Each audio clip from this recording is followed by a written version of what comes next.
how does it add value? And that's the challenge I get from day one to today around the PMOs. How does it add value? So it'd be a good question if anybody has it. Anybody have a view on how it adds value? Anybody? You're going to be quiet. Nobody wants to hold their hand up. They're like, you're up there in front of everybody. You're the one supposed to be talking. We don't want to talk. That's not what we're here. Well, there is some pieces to me how to add value. Fundamentally, I believe it adds value in two ways. One is standardization. And I'm a firm believer standardization and continue to do it in that way helps you improve and helps you deliver better and more successfully. The second piece is when you have those complex programs like we have, it is to having program managers actually support the delivery. So if I use our trust as an example, we have a big maternity program and we have a program manager that manages that. We have a complex urgent and emergency improvement program and we have a program manager that will manage that. And those are the big things that I think as a PMO we have to take that rein on because they're so important and vital to how we operate as a business. And we need to make sure they deliver. So you need that expertise day in and day out to do it. And I think that's how it adds value. It helps us, and none of this is new, but it helps us establish and enforce those standards as well. You know, so one of the things as a PMO we can do and work to do is look at people's PIDs and the documents and make sure they're up to the standard, make sure it's very clear, especially when we talk about what you're trying to accomplish and the impact you're trying to do. And the big one I would say to you is how are you going to measure the benefit? Whether it's tangible or non-tangible, how are you going to measure it? Because a lot of people will start PIDs and stuff, I see it in the NHS, where they don't really have defined how they're going to measure it. And because they haven't defined how they're going to measure it, they fail miserably. The other piece is around centralization of that risk management because you need to manage the risk in those programs and make sure they're very clear so that you can address those risks, you can mitigate those risks as best you can, etc. And also, which we don't do well, is optimize resource.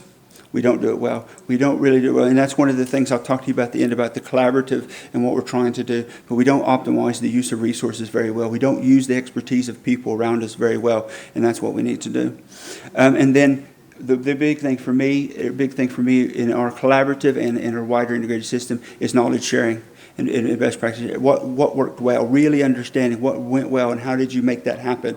How did you get that sponsorship to really understand their role and responsibility? And then you go out and do that. And that's very important. I'll move on. I take a breath. Anybody have any questions to that point? Good.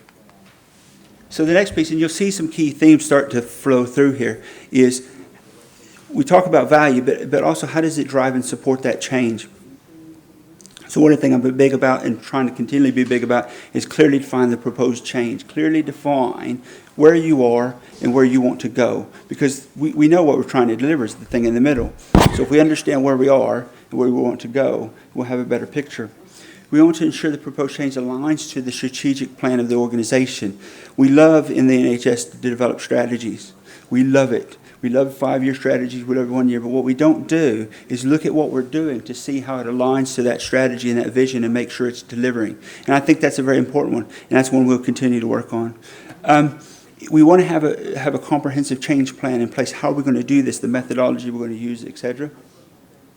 We also put in robust reporting, and we're still working on reporting. We'll continually work on reporting. Like I said, I'll talk to you about the nightmare offline about our tool that was supposed to do the reporting for us and the struggles we have with that. But we want that reporting, and we're starting to see that come, and we're starting to see the executive team start to ask for that reporting and ask for that consistent reporting, that standard reporting. Because if they can look at it all together in a standard way, they can better understand what's performing and what's not. Where do they need to put their efforts and where do they not? Because most of the time, to be quite honest, and if there's executives in the room, I apologize, they get into the wrong stuff that we don't need their help with. They get into the stuff we are already running well. What we need their help is when it goes red or it goes dark, that's where we need their support and their input, and they kind of don't get there because of the way we're reporting, because they're going, oh, it's red, but I understand it, why it's red. Just keep going. Anybody have any questions about that? So we have a challenge about resources. I have a really pet bear about resources, and that's why you see it at the low. It needs to be a higher end. We don't communicate effectively. We communicate, but we don't communicate effectively. And I went to a conference last week, NHS Confed, and there's a lot of talk about how do we communicate effectively with people. We don't. So that's why you see that. We don't define change. So what you see, why it is the way it is up here's the stuff I feel like we're doing better, but down here's the stuff we need to work on. That's kind of how we've laid it out. We don't provide enough support for our teams to do it, so we'll initially help them. We'll help them do a PID, we'll help them do a business case, and then we kind of just hand it to them and go on and do it. And that's not what we need to do. We need to provide support end to end, provide the advice and guidance, the coaching and mentoring, whatever they need to end to end. So that's why you kind of see it that way. I think we're better at the line with organizational goals. We've gotten a lot better. And I think we're being forced to, because we have that, as I described, that we're in a provider collaborative, which is three other trusts, and then in an ICS. So I think it's pushing us to manage it. And I can say about the organization, they were better at managing risks than most, but they just weren't able to mitigate the risks. So they were managing their finances. They just weren't able to reduce the 70 million deficit. That's a problem now you see, and you probably heard across the whole NHS. I don't think there's any organization that's green at the moment. If they were, I'd love to understand how they did it. But we had that challenge, 5 years ago, 10 years ago. Our problem started in 2014. If you look at our drivers of the deficit, it started back then, and people did try to address it. But the problem is it just got bigger and bigger because there wasn't a way to stop services.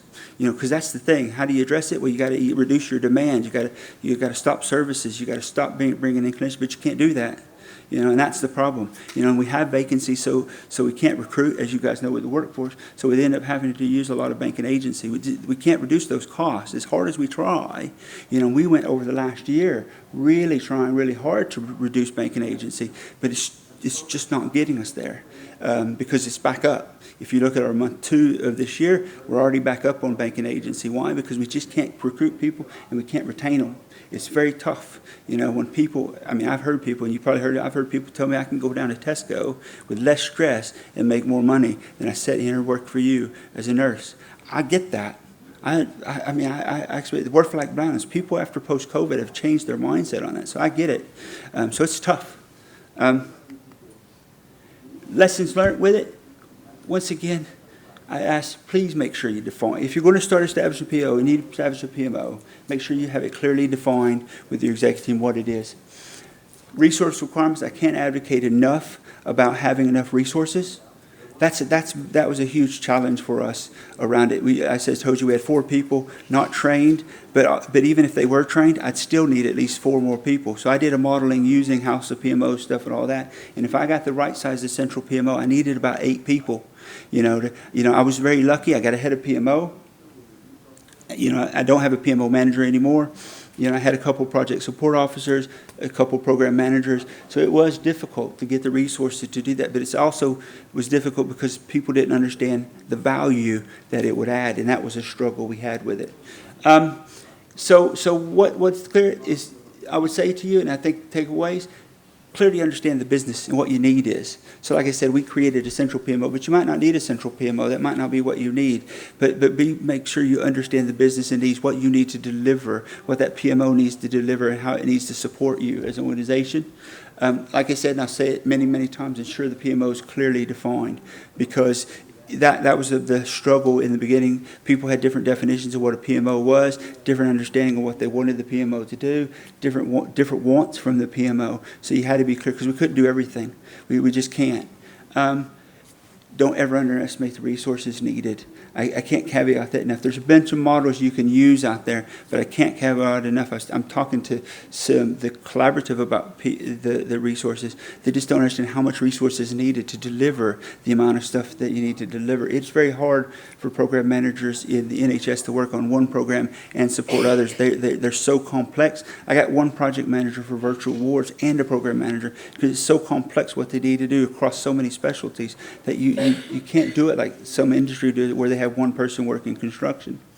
And then look for best practice. There's so many people, especially if you're in NHS, there's so many people doing this stuff. Just look out there and try to find them.